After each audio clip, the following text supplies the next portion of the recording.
It's a pleasure to be here. My name is Cindy Pace, and I have several roles. I'm representing MetLife as the Global Women's Initiative Leader in our Diversity and Inclusion Department, but I'm also a scholar practitioner, and this is the research from my dissertation. So I've completed, thank goodness. It was a journey. Thank you. Oh, okay. Don't start the clock. Love that applause. It's been a journey and a wonderful one, working full-time, traveling globally, and doing the research. So what I wanted to share with you today is just highlights of my study. I looked at exploring the leadership aspirations and learning experiences of diverse women who were progressing towards top leadership. And so who was in this study? Luckily, when you are working at an organization and people are interested in knowing how we can advance diversity, I used it as an opportunity to pitch the idea of my topic. And so what I did was an exploratory case study, qualitative. I looked at 16 women who were at assistant vice president and vice president roles in my organization. Now, a quick caveat. The thing about becoming a vice president in a financial services firm like this is that it goes before the board. You're not just promoted. Your name is presented to the board of directors, and then you are then given the title vice president, and we call that officer level. So that is a huge jump. So when people get to assistant vice president, that is your, in this case, ladies in waiting, but we had women that were at that level, also women at the vice president level. As you can see here, a large percentage of the women were AVP. We had women that represented operational roles as well as finance. Now, unlikely, I would have loved to get more women who had P&L roles, but what I did learn is there is a lot of benefit in being in an operational role. This was the framework of my study. I looked at several different things. Women aspiring to top leadership roles. How did they go about their journey towards their leadership aspirations and goals?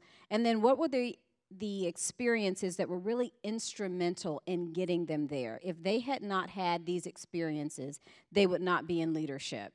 And then what were the organizational resources and support? These are the major findings, and similar to what Alexis just told us, I just feel like I found a kindred sister in research as you were talking. One of the number one things that stood out is women got ahead because they took on assignments where they were managing high-risk, high-visibility projects. They were very challenging. They had to deal with very difficult people, and they did this early in their career. So this wasn't something that once they became a manager, they started doing it. Somewhere along the line, early in their career, they realized this was their ticket to get ahead.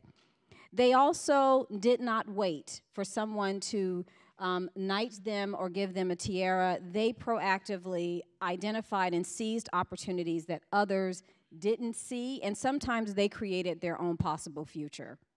Last but not least, what was great about this group and interesting is they had access to company resources because they were high potential. I didn't want to bring that up.